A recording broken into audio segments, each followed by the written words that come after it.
नमस्कार साथियों, आप सबके YouTube चैनल में मैं आप सबका स्वागत करता हूं। दोस्तों, आज के इस वीडियो में हम लोग 1997 में जो UGC नेट का पेपर आया हुआ था उसकी प्रैक्टिस करेंगे।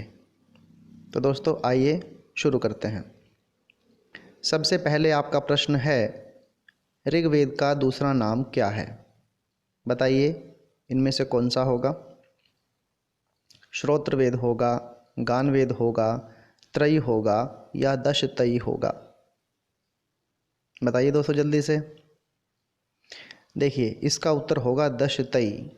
दशतयी इसको इसलिए कहते हैं क्योंकि इसमें 10 मंडल हैं, इसी वजह से इसका नाम दशतयी पड़ा है। उसके बाद देखिए भाई, प्रश्न है, वेद इन्हें कहते हैं, किसको कहते हैं? धर्म सूत्र या उपनिषद को कहते हैं, श्रौत सूत्र या गृह सूत्र को कहते हैं, शिक्षा या प्रातिशाख्य को कहते हैं, या मंत्र और ब्राह्मण को कहते हैं? बताइए दोस्तों क्या उत्तर होगा इसका? तो इसका उत्तर होगा मंत्र और ब्राह्मणों को।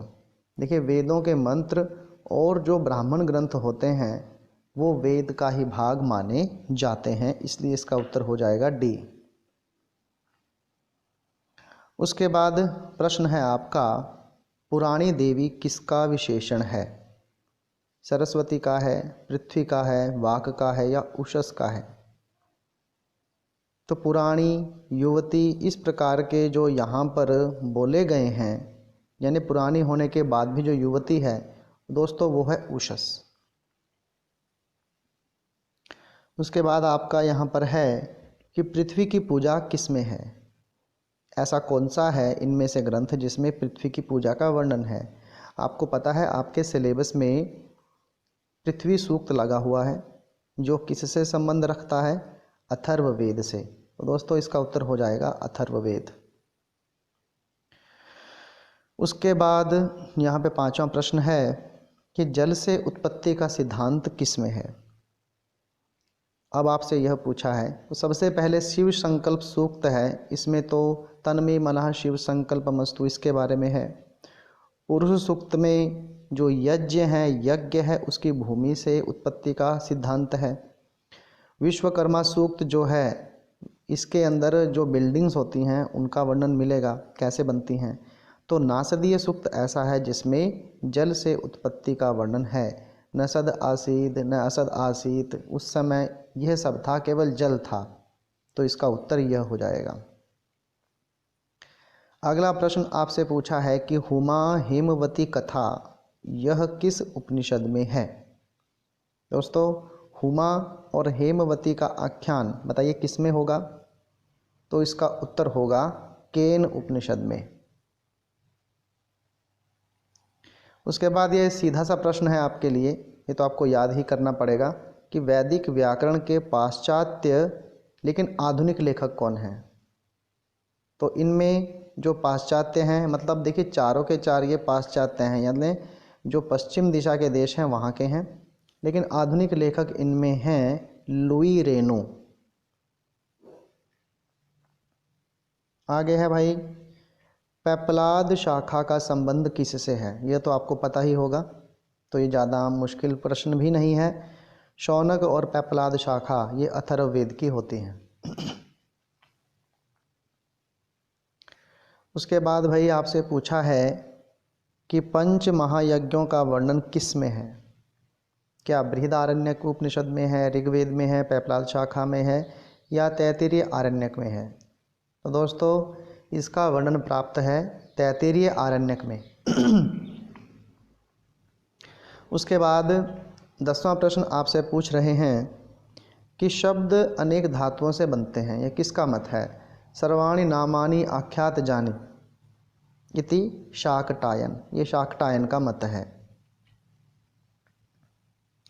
उसके बाद भाई ऋग्वेद में ये पारिवारिक मंडल कहे जाते हैं। आपको पता है ऋग्वेद में 10 मंडल हैं और उन 10 मंडलों में 2 से 7 मंडल ऐसे हैं, 2 से लेकर 7 मंडल जो पारिवारिक मंडल माने जाते हैं। अगला है भाई द्युलोक स्थानीय देवता कौन है इनमें से? आपको पता है दोस्तों, द्युलोक स्थानीय इनमें वरुण है। उसके बाद आपसे पूछते हैं कि सत्कार्यवाद का साधक हेतु क्या है? सत्कार्यवाद का अर्थ यह है कि कार्य अपने कारण में सत रूप से रहता है। तो इसमें कारण की बात आएगी भाई, तो सीधी सी बात क्या है, कारण भावात। सांख्य दर्शन में तन्मात्र का मूल क्या है? अर्थात तन्मात्र जो गण है वह किससे पैदा होता है? आपको पता है तन्मात्र गण जो है अहंकार से पैदा होता है। पहले प्रकृति होती है, फिर महत बनता है, महत से बनता अहंकार, अहंकार से दो प्रकार की सृष्टि पैदा होती है, एक में तन्मात्र गण 5 और फिर जो हमारे जो 11 इंद्रियां वह पैदा होते हैं, और यही जो 16 प्रकार की हमारी विकृति होती है। इसमें फिर जो तन्मात्र गण है इनसे पंच महाभूत पैदा होते हैं। सांख्य मत अनुसार कार्य क्या है भाई? अब सांख्यवादी क्या मानते हैं? सत्कार्यवादी हैं, तो इसका उत्तर हो जाएगा सत। इसका उत्तर तो आपको पता ही होगा, कमेंट बॉक्स में बताइए सांख्य कार्य का रचयिता कौन है, तो ये बताने की ज़्यादा आवश्यकता नहीं है। ये भी आपको पता होगा कि वेदांत में एक अनुबंध है, अनुबंध चतुष्टय आपने नाम सुना होगा, ठीक है। अधिकारी, संबंध, प्रयोजन, 3 तो मैंने आपको बता दिए, चौथा आप इनमें से बता दीजिए कौन सा है। इसका उत्तर आपको खुद देना है। 2 ऑप्शन निकाल देता हूँ मैं, उपनिषद और अज्ञान निकाल दिए मैंने। अब संबंध और आत्मा में से बताइए क्या होगा। उसके बाद है भाई जीव को बंधन में डालने वाली शक्ति कौन सी है? जो स्टार्टिंग में बंधन में डालेगी। हमारे पास 2 ही शक्तियां हैं, आवरण और विक्षेप, जो शक्तियां हैं हमारी वेदांत के अंदर। तो इनमें से जो आवरण शक्ति है, जो ढकती है स्टार्टिंग में किसी चीज़ को, यानी ज्ञान पर अज्ञान का पर्दा डालती है, वह हमारी आवरण शक्ति है। फिर कहते हैं कि वेदांत सार के अनुसार मन क्या करता है, मन का स्वरूप क्या है? तो मन भाई 2 प्रकार का है, संकल्प विकल्पात्मक। संकल्प करवाता है कि ये चीज़ सही है, विकल्प करवाता है क्या ये चीज़ गलत है। इस प्रकार का जो भटकाता है वह मन होता है। ये बताइए, बहुत ही आसान प्रश्न है कि रज्जु में सर्प का ज्ञान क्या कहलाता है? ज्ञान हो गया, आपको पता है क्या? बताइए, क्या वो परिणाम है, क्या वो अपवाद है, क्या वो विक्षेप है या विवर्त है? आपको पता है ये एक तरीके का विक्षेप है, क्योंकि जो आवरण शक्ति है वो उसको ढकती है, और विक्षेप शक्ति उसमें हमें उसका अज्ञान का आभास करवाती है। रज्जु में सर्प का ज्ञान विक्षेप है।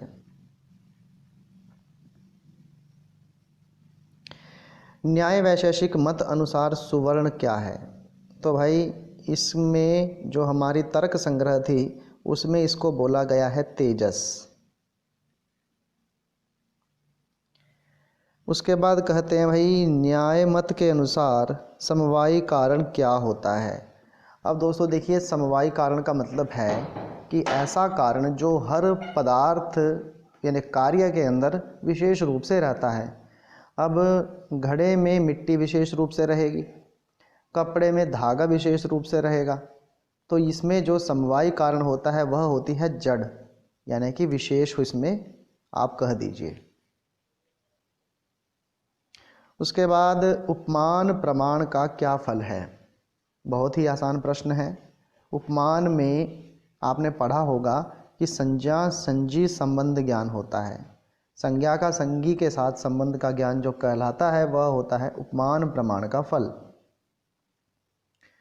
आगे है भाई शब्दत्व के प्रत्यक्ष में कौन सा सन्निकर्ष होता है?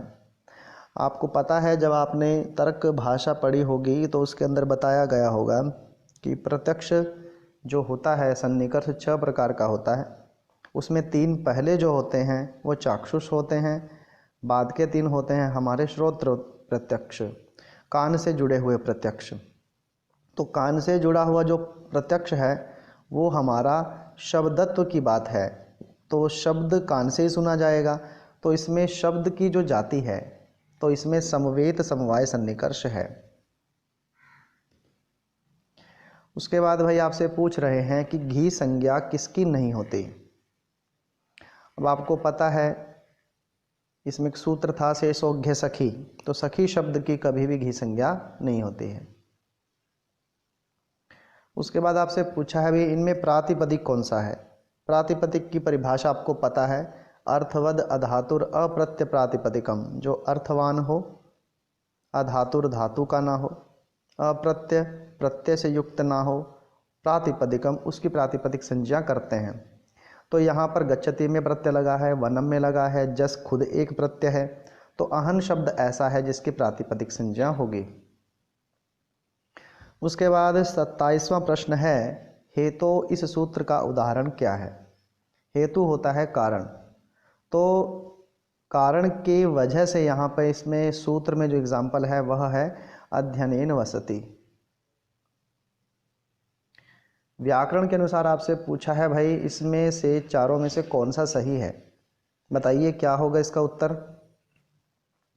थोड़ा सा कठिन पड़ेगा आपके लिए, लेकिन इसका उत्तर होगा व्याकरणे अधीति, तीसरा ऑप्शन सही हो जाएगा। दोबारा दिखा देता हूँ, देख लीजिए, व्याकरणे अधीति तीसरा ऑप्शन। उसके बाद भाई कहते हैं बलिम वसुधाम याचते, एक्चुअल में ये ऐसे नहीं है बल्कि ऐसे है बलिम याचते वसुधाम। तो यहाँ पर बलि की जो कर्म संज्ञा है वो किस सूत्र से हुई है, तो बताइए कौन सा है भाई। यहाँ पर हुई है अकथितम च से। अकथितम च में 16 धातुएं हैं, दुहुयाच पच दंड रुद्र प्रच चीव रुशासजी मथ मुश नृ हरि कृष्वह। इन धातुओं के योग में यहाँ पर हमारी कर्म संज्ञा हो जाती है। अब याच धातु भी इन 16 धातुओं में आती है इस वजह से। उसके बाद इनमें सवर्ण संज्ञक कौन से हैं। अब देखिए आप कहेंगे कि भाई जो हमारे डबल हो जाते हैं वो सवर्ण संज्ञक हो जाएंगे, ऐसा यहाँ पर नहीं है। यहाँ पर मुख्य रूप से एक वार्तिक आपने पढ़ी होगी, री ली वर्णयोमित सावर्ण्यम वाच्यम। इन्हें री और ली एक जैसे हैं, इसलिए इन्हीं की सवर्ण संज्ञा यहाँ पर होगी। उसके बाद 31वां प्रश्न आपका यहाँ पर है कि रूपस्य योग्यम, इससे क्या बनता है। यह अव्ययभाव समास का उदाहरण है भाई। तो रूपस्य योग्यम का बताइए क्या बनेगा, इसका बनेगा अनुरूपम। आगे है दी यमुनम, किस सूत्र से बनता है। यह भी उदाहरण हमारा इन्हीं सूत्रों में झांटिए किससे बनेगा। अब कई सोचेंगे भाई द्वयो यमुनयो समाहारा, यह तो इसका विग्रह बन जाएगा, तो पहला संख्यावाची है तो संख्या पूर्व द्विगु होगा, लेकिन ऐसा नहीं है। यहाँ पर सूत्र आपका लगेगा नदी भीश्च, जहाँ पर देखिए नदी वाचक शब्द होता है, आगे संख्यावाचक शब्द हो, तो वहाँ पर इस सूत्र से समास होता है। उसके बाद दोस्तों यह पूछा है चीनी भाषा जो है वो किस भाषा परिवार के अंतर्गत आती है। दोस्तों बता देता हूँ मैं, चीनी भाषा एक ऐसी भाषा है जिसके जो लिपि है वो चित्र लिपि है और उसमें सभी चित्र अलग अलग होते हैं। तो मुख्य रूप से यह है अयोगात्मक, क्योंकि आपको वो जुड़े हुए कहीं नहीं मिलते, सारे अलग अलग वहाँ पे लिखे होते हैं, इसलिए अयोगात्मक होगी। उसके बाद आपसे पूछ रहे हैं शतम वर्ग की भाषा क्या है। ध्यान से देखिए, इसमें तोखारी, जर्मनिक और केल्टिक ये हमारी कैंतुम में आती है। आर्मीनी भाषा जो है भाई वो शतम वर्ग में आएगी। अब पूछ रहे हैं कि मध्यकालीन भारतीय आर्य भाषा क्या है। देखिए वैदिक संस्कृत तो जो थी वो तो प्राचीन काल में थी। मराठी जो उड़िया है वो आज के टाइम पे चलती है स्टेट्स में। तो मागधी भाषा ऐसी थी जो मध्यकाल में भारत में बोली जाती थी। उसके बाद भाई कहते हैं कि स्वराघात के कारण ध्वनि परिवर्तन होता है, इस नियम को देने वाले कौन थे। यह कहते थे वर्नर। उसके बाद है भाई स्नेह क्षयात केवलम एति शांति। तो पहली बात आप यह समझिए कि जब स्नेह खत्म हो जाता है तो इंसान शांति की ओर बढ़ता है। तो इनमें ऐसा कौन सा ग्रंथ है जो शांति की ओर बढ़ने की बात करता है? किरात अर्जुनियम में तो आपको पता है लड़ाई झगड़े की बात है। शिशुपाल वधम में शांति की तो बात है ही नहीं, शिशुपाल के वध की बात है। मेघदूत में यहाँ पर प्रिया से संयोग श्रृंगार है, वियोग श्रृंगार है, कुछ ऐसा है, वियोग श्रृंगार का वर्णन है इसमें। तो भाई बुद्ध चरितम ही ऐसा है जिसमें महात्मा बुद्ध शांति की बात करते हैं। इसको बताइए पत्र लेखा किसकी पात्र है? पत्र लेखा रत्नावली में नहीं है, मृच्छकटिकम में नहीं है, हर्षचरितम में नहीं है, तो वो है कादम्बरी में। लो भाई अब बताइए, इस काव्य में एक पात्र के 5 रूप हैं। आपको पता है ये स्वयंवर की घटना थी नल और दमयंती की, जब 5 के 5 देवता नल रूप में वहाँ पर आ गए थे। तो इसका वर्णन प्राप्त होता है नैषधीय चरितम में।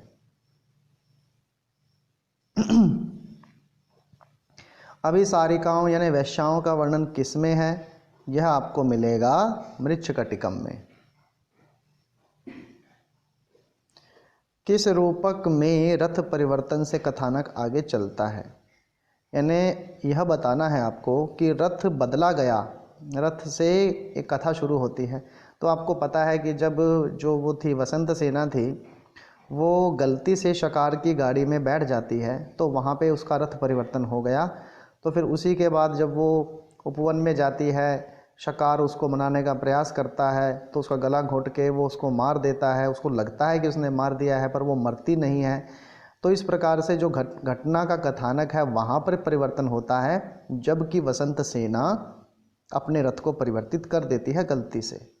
बैठना उसको चारुदत्त के रथ में था, लेकिन बैठ जाती है वो गलती से शकार की गाड़ी में। तो यह हमारा है मृच्छकटिकम में। यह तो मैंने आपको बता ही दिया कि शकार का वर्णन है, तो श्रकारी प्राकृत का प्रयोग किस ग्रंथ में होगा? यह मृच्छकटिकम में ही होगा। तो भाई बताइए इसका उत्तर क्या होगा? उपमा, अर्थ गौरव और पद लालित्य, ये तीनों गुण किस महाकाव्य में हैं? देखिए, उपमा कालिदासस्य भारवेर अर्थ गौरवम दंडिनः पद लालित्यम माघे संति त्रयो गुणः। तो माघ द्वारा रचित इसमें कौन सा ग्रंथ है? शिशुपाल वधम है। उसके बाद है भाई राजनीति पशपशा किस काव्य से है? तो राजनीति पशपशा का वर्णन तो शिशुपाल वधम में ही है। ये बताइए भाई ईश्वराद अनुभाविता का संबंध किससे है? आपको यहाँ पे ध्वनि से, अभिधा से, तात्पर्य से या लक्षणा से बताना है। तो ईश्वर के द्वारा अनुभावित, ये सबको सामान्य अर्थ पता चल जाता है, वो अभिधा पता चलती है, ध्वनि सबको पता चल जाती है, तात्पर्य अर्थ भी सबको अभिधा से चल जाता है पता। लेकिन विशेष अर्थ वो तो ईश्वर उक्त, ईश्वर के द्वारा दत्त शक्ति किसी विशेष में होगी, तो वो होती है लक्षणा। लो भाई अब बताइए, भाण इनमें से कौन सा ग्रंथ है? क्या होता है भाण में? तो होता है जी धूर्त, इसमें पात्र होते हैं, तो धूर्त समागम इसका उत्तर हो जाएगा। उसके बाद कहते हैं भाई रस भाव नैरंतर्यम किस में होता है? रस और भाव निरंतरता से किस में चलते हैं? बताइए किस में होगा? क्या वो रूपक में होगा, चंपू में होगा, खंड काव्य में या महाकाव्य में? अब देखिए, रस तो महाकाव्य में रहता है, लेकिन भाव नहीं रहते। भाव, हाव भाव किससे दिखेंगे? वो जब नाटक करेगा कोई तब दिखते हैं। तो इसका उत्तर हो जाएगा रूपक।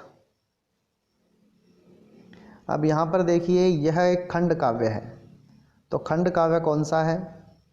आपको पता है, इनमें दश कुमार चरितम एक गद्य साहित्य का है, नल चंपू एक चंपू काव्य है, किरात अर्जुनियम एक महाकाव्य है। तो मेघदूत ही ऐसा है जो कि एक खंड काव्य है।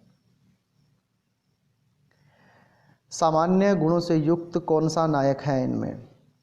तो इसमें होगा, देखिए धीरोदात्त तो उत्कृष्ट श्रेणी का होता है। धीर ललित में भी कुछ विशेष गुण होते हैं जो कि उदयन में थे। धीर प्रशांत ऐसा होगा जो शांत रहेगा, उसमें सामान्य गुण ही होते हैं। तो धीर प्रशांत इसका उत्तर हो जाएगा। लो भाई, अभी आपका आ गया 10 रूपक का उदाहरण कि व्यापी प्रासंगिक वृत्त क्या कहलाता है। ऐसी कहानी, ऐसा वृत्त जो व्याप्त रहे मुख्य कथा के साथ लेकिन वो प्रासंगिक हो, यानी ऐसी कहानी जो मुख्य कथानक के साथ साथ चलती है और अंत तक जाती है, वो है हमारी पताका। जैसे सुग्रीव की कहानी हो गई। और प्रकृति वो होती है, ये भी प्रासंगिक होती है, ठीक है, और ये चलती है, आती है और ख़त्म हो जाती है। जैसे इसमें अहल्या उदाहरण हो गया, जैसे जटायु का वर्णन बीच में आया था, शबरी की कहानी बीच में आई थी, तो ये हमारी हो जाती है प्रकृति, जो प्रकृति होती है। बिंदु हमारी अर्थ प्रकृति है और संधि जो है, संधि इसमें हमारी कोई है ही नहीं है, तो इस वजह से यहाँ पे पताका इसका उत्तर हो जाएगा। तो आशा करता हूँ दोस्तों आपको यह वीडियो पसंद आई होगी। तो वीडियो को लाइक कीजिए, शेयर कीजिए और चैनल को सब्सक्राइब ज़रूर कीजिए। अभी आज इस वीडियो के बाद मैं कोशिश करूँगा कि एक अगले साल का जो पेपर 98 में हुआ था वह भी डाल दूँ। तो इसलिए अपने दोस्तों को इस वीडियो को शेयर ज़रूर कीजिए ताकि उनको भी इसका लाभ मिल सके। तो प्लीज़ चैनल को सब्सक्राइब ज़रूर करें भाई, फ्री में होता है, कोई इसमें पैसा आपको नहीं देना है।